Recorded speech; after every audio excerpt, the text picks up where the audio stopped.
안녕하세요. 멜묵상. 오늘은 신명기 11장 18절부터 32절 말씀 보도록 하겠습니다. 계속해서 이제 모세는 그러니까 너희들이 그 땅에 들어가면 그 땅은 천수답인데 즉 하늘에서 비가 내려야 곡식을 거둘 수 있는 그런 땅인데 거기서 계속해서 말씀을 잘 지키면은 너희들이 관계의 노력을 그러니까 관계에 물을 대는 노력을 하지 않아도 잘 먹고 살 수 있을 것이다. 하나님께서 너희들을 돌봐 주실 것이다. 그러나 너희들이 우상을 섬기면은 비가 내리지 않을 것이다. 이런 말씀을 하세요. 그리고 이러므로 그렇게 되므로 너희는 나의 이 말을 너희의 마음과 뜻에 두고 또 그것을 너희의 손목에 세워 매어 기호를 삼고 너희 미간에 붙여 표를 삼으며 그러니까 마음과 뜻에 하나님의 말씀을 두라 이거죠.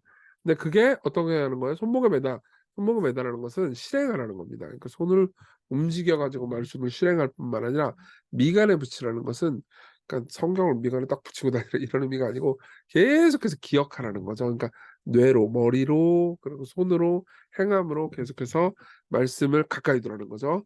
그리고 그것을 너희의 자녀에게 가르치는 거죠.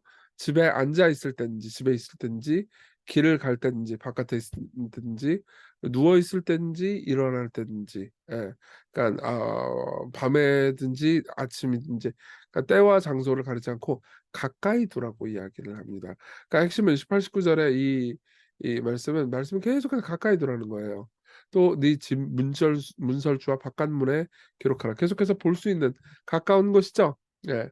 그러니까 요 내용이 중요한 게 뭐냐면은 보세요. 제가 지금 매일 묵상을 녹화해서 올려드리고 있잖아요. 뭐 여러분들이 이렇게 생각할 수도 있을 거예요. 그러니까 뭐 이 말씀 묵상 뭐 설교가 뭐 맨날 똑같은 소리 하는 것 같고 이렇게 막 이렇게 잘 준비된 거 듣는 것 같지 않은데라고 생각할 수도 있는데 만약 여러분들이 그렇게 생각한다면 정답입니다. 그러니까 저도 이게 녹화하고 하는 가장 큰 이유가 제가 설교하려고 저 무슨 뭐 묵상 녹화하려고 이거 하는 거 아니거든요. 저도 하나님 말씀 필요한 죄인이란 말이에요. 말씀으로 성장해야 된단 말입니다. 말씀 계속 접하는 거죠. 접하면서 가까운 곳에 계속해서 말씀을 생각하면서 '그래 오늘도 이렇게 살아야지. 내가 잘못 살면 안 되지. 오늘도 하나님께서 나를 위해서 이런 일을 행해 주셨구나.' 그러면서 생각하면서 복음을 듣고 기뻐하고 율법을 따라서 살아가려고 노력하게 되는 거죠. 그리하면 여호와께서 너희 조상들에게 주리라고 맹세하신 땅에서 너희의 날과 너희의 자녀의 날이 많아서 하늘이 땅을 덮는 것과 날과 같으리라 이렇게 말합니다. 그러니까 율법을 잘 지키잖아요. 그럼 우리는 복된 삶을 산다는 거죠. 사실은 물론 이렇게 생각할 수 있어요. 여러분들이 공물을 잘 쌓아서 그런 거라고 생각할 수 있는데 그런 의미는 아닙니다. 율법을 잘 지키잖아요. 예를 들면 부모를 공경하는 걸 계속해서 잘 해보세요. 그럼 부모를 무시하고 경멸하고 경제적으로 문제가 있다고 버리는 일들이 없을 거 아니에요. 그런 식으로 계속해서 부모를 잘 공경하잖아요. 부모를 그러니까 경제적으로든 여러 가지 방식으로 사랑해 주잖아요. 그럼 율법을 잘 지키면 어떻게 되겠어요? 당연히 어 실제 수명이 늘어나겠죠. 그렇죠. 살인하지 말라. 다 살인 안 하면 더 복되고 수명이 늘어난 삶을 살 거 아니에요. 그렇죠? 그러니까 하나님의 말씀대로 살아가려면 우리에게 진짜 참된 형통과 복이 있다는 거죠. 너희가 만일 내가 너희에게 명하는 이 모든 명령을 잘 지켜 행하여 너희가 너희 하나님 여호와를 사랑하고 그의 모든 도를 행하여 그에게 의지하면 여호와께서 그 모든 나라 백성을 너희 앞에서 다 쫓아내실 것이라. 너희가 너희보다 강대한 나라들을 차지할 것인즉 너희의 발바닥으로 밟는 곳은 다 너희에게 소유가 되니 너희의 경계는 곧 광야에서부터 레바논까지와 유브라데 강에서부터 서해까지라 이렇게 이야기를 합니다. 그러니까 이게 무슨 말이냐면 하나님 말씀을 잘 지켜라. 그러면은 너희들은 너희들 자신의 힘으로 사는 것이 아니고 하나님의 말씀을 주신 하나님으로의 힘으로 살게 된다. 예. 그쵸? 여러분들이 하나님의 말씀대로 산다는 것은 세상에 대해서 내가 내 힘과 내 뜻대로 내 능력으로 살려고 작정하지 않았어요. 하나님 말씀대로 살려고 하나님의 힘과 능력으로 살려고 작정했습니다라고 말하는 것과 같아요. 예를 한번 들어보죠. 내가 저 안식일을 안 지켜요. 주일을 성수를 거의 하지 않습니다. 그러면서 아이 주일날 이게 교회 가고 그러면은 이게 또 일할 시간 줄어들고 그럼 돈 덜 벌고 아이 뭐 교회 안 가고 쉬는 게 낫지 이런 식으로 생각하면 결국 내 삶을 내 힘으로 살겠다는 의미예요. 내가 일요일 날 뭐 교회 안 가고 뭐 내가 공부하거나 아니면 뭐 또 저기 일하거나 해 가지고 내가 알아서 내 인생을 나 주도적으로 살겠다는 의미거든요. 예. 근데 보세요. 주의를 탁 주님께 그냥 온전히 맡겨 버린다고 합시다. 내 삶은 내 마음대로 내 뜻대로 내 원대로 사는 것이 아니라는 걸 말해 주는 거죠. 예. 그러니까 이런 방식으로 여러분들이 말씀을 순종함으로써 하나님께 여러분들 자신을 맡기는 거죠. 그럼 여러분들은 더 이상 여러분들 스스로의 능력이 아니고 하나님의 능력으로 살게 되는 거죠. 그렇죠? 그래서 실제로 이 말씀을 잘 지킴으로써 경계가 이제 나중에 이 24 절에 보면 이 이제 지리적인 이야기가 나오잖아요. 이게 나중에 솔로몬 왕국 시대 때 실제 이스라엘 땅의 경계가 돼요. 그러니까 오래 걸리긴 했지만은 하나님의 말씀이 반드시 성취되었다는 거죠. 하나님께서는 결국 그 땅을 다 주십니다. 그러면서 너희 하나님 여호와께서 너에게 말씀하신 대로 너희가 밟는 모든 땅 사람에게 너희를 두려워하고 무서워하게 하시리니 너희를 능히 당할 사람이 없으리라. 왜? 하나님의 능력 없고 살아가는 사람들이니까요. 나는 힘이 없는 여우예요. 그렇지만 내가 뒤에 호랑이가 있잖아요. 그럼 사람들은 나를 보면서 무서워할 겁니다. 나는 힘이 없는 여우지만요. 그러니까 그 나를 무서워해서가 아니고 내 뒤에 있는 호랑이를 무서워해서잖아요. 그렇죠? 마찬가지입니다. 내가 힘이 약해도 하나님을 등에 업고 살아간다면요. 하나님과 더불어 살아간다면요. 능히 당할 사람이 없게 되는 거죠. 내가 오늘 복과 저주를 너희 앞에 들으니 너희가 만일 내가 오늘 너에게 명하는 너희 하나님 여호와의 명령을 들으면 복이 될 것이고 너희가 만일 내가 오늘 너에게 명령하는 도에서 돌이켰더라 너희 하나님 여호와의 명령을 듣지 아니하고 본래 알지 못하던 다른 신들을 따르면 저주를 받으리라. 그래서 복과 저주를 얘기해 주죠. 네 하나님 여호와께서 내가 가서 차지할 땅으로 너희를 인도하여 들이실 때 너는 그리심산에서 축복을 선포하고 에발산에서 저주를 선포하라. 왜 이렇게 하냐면요. 이게 일종의 그러니까 기념비 같은 거예요. 그리심산은 좀 푸릇푸릇하고 초록색이라고 그러더라고요. 그리고 에발산은 좀 황량하대요. 그러니까 에발산에서 저주를 선포하고 그리심산에서 축복을 선포했던 걸 기억하니까 이게 눈으로 보는 상징물을 보면서 '맞아, 맞아. 하나님의 약속의 말씀을 지키면은 내가 복을 받는다고 했지. 내가 지금 힘들더라도 말씀을 꼭 붙들고 지키자.'라고 생각하게 리마인드 시켜 주게 하나님께서 기념물을 세우신 거라는 거죠. 이 두 산은 요단강 저쪽 곧 해지는 쪽으로 가는 길 뒤 길갈 맞은편 모래 상수리 나무 곁에 아라바에 거주하는 가나안 족속의 땅에 있지 아니하냐. 너희가 요단을 건너 너희 하나님 여호와께서 너에게 주시는 땅에 들어가서 그 땅을 차지하려 하나니 반드시 그것을 차지하여 거기 거주할지니라. 내가 오늘 너희 앞에서 베푸는 이 모든 규례와 법도를 너희는 지켜 행할 것이니라.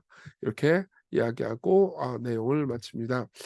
우리 적용해 볼까요? 첫 번째 말씀을 가까이 하는 겁니다. 네.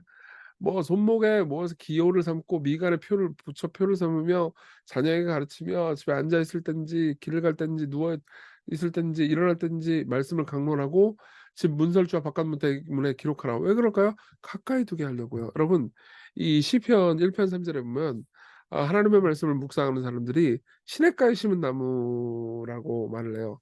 이 시냇가에 나무가 심잖아요. 그러면 시냇가에는 물이 있죠. 그리고 옆에 있는 나무는 이 나무는 땅에 묻혀 있긴 하지만 뿌리가 깊이 내리잖아요. 그럼 그 밑에 그 땅 밑에 물이 또 흘러요. 예. 이게 인제 지하수죠. 그것에 공급을 계속해서 받습니다. 그러니까 겨울이 되면 단풍이 지고 또 잎이 떨어지긴 하지만은 이 또 저기 뭐지 봄이 되면은 거기서부터 올라오는 물 신선한 물을 통해서 계속해서 상록수가 되는 거죠. 그렇죠. 그런 방식으로 삶을 살아가는 거예요. 여러분들이 생명력 넘치는 삶을 살아가려면 어떻게 해야 됩니까? 바로 옆에 말씀이 있어야 됩니다. 특별히 암송을 여러분들이 꼭 선택해 보라고 얘기하고 싶어요. 이제 앞으로 좀 내년에는 암송 프로그램을 좀 한번 만들어 볼까 생각 중인데요. 성경 암송은 영적 성장의 절대적인 기초다. 영적인 삶의 모든 훈련들 가운데 한 가지를 선택해야 된다면 성경 암송을 선택할 것이다. 왜냐하면 암송은 우리의 마음이 필요로 하는 것을 채워주는 기본적인 방법이기 때문이다. 이 율법책을 내 입에서 떠나지 말게 하라. 율법책은 바로 입에 있어야 한다. 어떻게 하면 율법책이 당신의 입에 있게 할 수 있는가? 암송하면 되죠. 달라스 윌라드라는 목사님의 이야기인데요. 목사님 아니죠. 이분 신학자인데 어쨌든 간에 계속해서 이 말씀을 붙들고 있으십시오. 여러분 한 절이라도 암송하고 암송 못하겠으면 기억이라도 계속해 보십시오. 자, 둘째입니다. 언약의 복주와 저주를 생각하는 겁니다. 그러니까 복과 저주 이런 얘기를 하니까는 이거 하나님께서 우리하고 흥정하고 거래하는 것처럼 보이잖아요. 근데 불순종할 때 받는 저주는 당연한 겁니다. 보세요. 하나님은 우리를 만드셨어요. 그분이 창조주란 말이에요. 그러면은 우리가 그분께 잘해야 되는 거죠. 예. 근데 그분의 명령에 순종하지 않는 것은 우리가 잘못하는 겁니다. 그러니까 많은 사람들이 이런 식으로 생각해요. 하나님이 우리한테 잘해 주는 것은 그분의 의무라고 생각하고 우리가 하나님께 순종하는 것은 우리가 선택할 수도 있는 옵션이라고 생각하는 거죠. 그렇지 않습니다. 그렇다고 해서 순종한다고 복을 받는 건 아니에요. 그러니까 순종한다고 복 받는 게 당연한 건 아닙니다. 보세요. 예를 들면 공부해라라는 명령에 우리가 순종했어요. 그러면 그 결과로 우리가 받을 상은 뭐죠? 공부를 잘하게 되는 내가 공부를 잘하게 되는 것이 내 상이잖아요. 그렇죠? 근데 부모는 항상 아, 그래 공부 열심히 하면 내가 컴퓨터 사줄게. 그러면서 뭔가를 겁니다. 상급을 걸어요. 그러면 사실 생각해 보세요. 컴퓨터를 내가 가지는 게 나한테 더 이로운 거예요? 아니면 앞으로 공부를 잘하는 사람이 되는 내 내면이 변하는 게 내가 더 변화되고 성장하는 게 나한테 더 좋은 거예요? 후자잖아요. 근데도 불구하고 당장 우리는요. '컴퓨터가 제일 좋아.' 이런 식으로 생각하게 되는 거죠. 자 그때 약속했을 때 컴퓨터를 우리가 받잖아요. 그럼 그거는 은혜지 우리의 노력이 아니잖아요. 그쵸? 마찬가지입니다. 우리는요 보세요. 하나님의 말씀에 순종하는 것이 당연한 거고 불순종하는 것이 이상한 거거든요. 반대로 생각하는 경우가 많아요. 예. 근데 여러분 하나님의 말씀에 순종할 때 복을 준다는 것은요. 여러분들을 조종하기 위해서가 아니고 하나님께서 여러분들을 정말 사랑하신다는 표거든요. 예. 근데 문제는 인간은 이 복마저도 걷어찼다는 겁니다. 예. 신명기는 다시 말씀을 주는 거잖아요. 그러니까 첫 세대에게 말씀을 주었을 때 그들이 거절했어요. 근데 둘째 세대를 꼭 말씀을 줄 필요는 없잖아요. 그러나 하나님께서는 그 일을 하시죠. 예. 그래서 복도 걷어차고 하나님의 복이고 뭐고 다 걷어찬 우리를 긍휼히 여겨 주셔서 또 기회를 주십니다. 예. 그리고 우리가 그토록 하나님의 법을 하나님의 명령을 거절하면서 사는 우리들을 위해서 예수 그리스도께서 오셔서 우리가 저지른 모든 죄를 다 가져가시고 우리에게 율법을 다 지킨 의로움을 선물해 주시죠. 자 이걸 깊이 생각합시다. 그러면서 말씀을 가까이 하고 계속 말씀으로 영향을 받을 수 있게 해 달라고 시냇가에 심은 나무처럼 형통하게 해 달라고 그리고 말씀을 따르는 복이 은혜임을 기억하며 내가 변화되고 성장할 수 있게 해 달라고 은혜를 붙들고 살게 해 달라고 같이 기도합시다.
기도하겠습니다.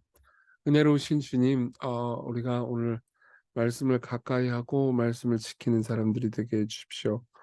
말씀을 지킴으로써 복을 주신다고 하신 하나님, 그 하나님의 은혜를 오늘 기억하면서 하루를 살게 해주세요. 예수님 이름으로 기도했습니다. 아멘. 네, 하나님의 은혜 안에서 오늘 기쁜 하루 보내셨으면 좋겠습니다.